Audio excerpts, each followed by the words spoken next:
नमस्कार श्रोतागण, एक बार फिर से स्वागत है आपका हमारे YouTube चैनल में। दोस्तों, आपने केदारनाथ के बारे में तो सुना ही होगा, लेकिन क्या आप ये जानते हैं कि केदारनाथ को जागृत महादेव के नाम से क्यों जाना जाता है? एक बार एक शिव भक्त अपने गांव से केदारनाथ धाम की यात्रा पर निकला।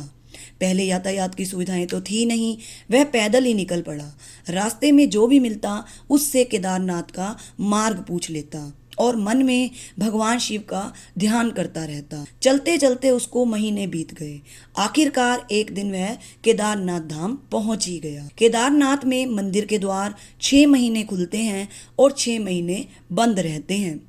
वह उस समय पर पहुंचा जब मंदिर के द्वार बंद हो रहे थे।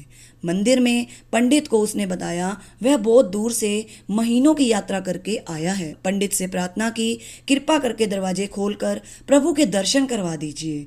लेकिन वहाँ का तो नियम है, एक बार द्वार बंद तो बंद। इसके बाद वह बहुत रोया, बार बार भगवान शिव को याद किया कि प्रभु बस एक बार दर्शन करा दो। वह प्रार्थना कर रहा था सभी से, लेकिन उसकी किसी ने भी नहीं सुनी। मंदिर के पंडित बोले, आप यहाँ 6 महीने बाद आना, क्योंकि 6 महीने बाद यहाँ के दरवाजे खुलेंगे। यहाँ 6 महीने बर्फ और ठंड पड़ती है। और सभी जन वहाँ से चले गए। वह वहीं पर रोता रहा। रोते रोते रात होने लगी, चारों तरफ अंधेरा हो गया। लेकिन उसे विश्वास था अपने शिव पर कि वो जरूर कृपा करेंगे और उसे दर्शन देंगे। उसे बहुत भूख और प्यास भी लग रही थी। उसने किसी की आने की आहट सुनी। देखा एक सन्यासी बाबा उसकी ओर आ रहा है। वह सन्यासी बाबा उसके पास आया और पास में बैठ गया। सन्यासी बाबा ने उससे पूछा, बेटा कहाँ से आए हो?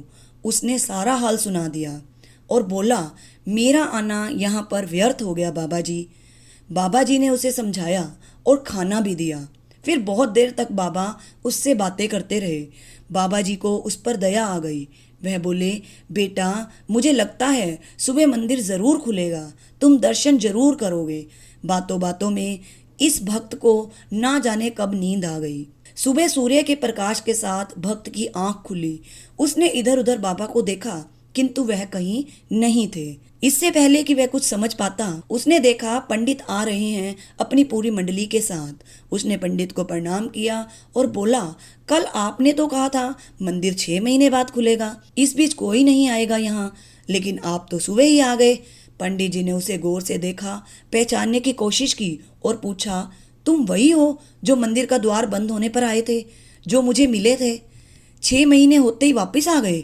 उस आदमी ने आश्चर्य से कहा, नहीं, मैं कहीं नहीं गया। कल ही तो आप मुझे मिले थे। रात में मैं यहीं सो गया था, मैं कहीं नहीं गया। पंडित के आश्चर्य का ठिकाना नहीं था। उन्होंने कहा, लेकिन मैं तो 6 महीने पहले मंदिर बंद करके गया था और आज 6 महीने बाद आया हूँ। तुम 6 महीने तक यहाँ पर जिंदा कैसे रह सकते हो? पंडित और सारी मंडली हैरान थी। इतनी सर्दी में एक अकेला व्यक्ति कैसे 6 महीने तक जिंदा रह सकता है? तब उस भक्त ने उनको सन्यासी बाबा के मिलने और उसके साथ की गई सारी बातें बता दी कि एक सन्यासी आया था, लंबा था, बड़ी बड़ी जटाएं, एक हाथ में त्रिशूल और एक हाथ में डमरू लिए, मृगछाला पहने हुए आया था। पंडित और सब लोग उसके चरणों में गिर गए। बोले, हमने तो जिंदगी लगा दी किंतु प्रभु के दर्शन ना पा सके। सच्चे भक्त तो तुम हो। तुमने तो साक्षात भगवान शिव के दर्शन किए हैं। उन्होंने ही अपनी योग माया से तुम्हारे 6 महीने को एक रात में परिवर्तित कर दिया, काल खंड को छोटा कर दिया। यह सब तुम्हारे पवित्र मन और तुम्हारे विश्वास के कारण ही हुआ है। बोलिए बाबा केदारनाथ की जय। तो दोस्तों, वीडियो पसंद आई हो तो वीडियो को लाइक कीजिए और चैनल पर नए हो तो चैनल को सब्सक्राइब कीजिए।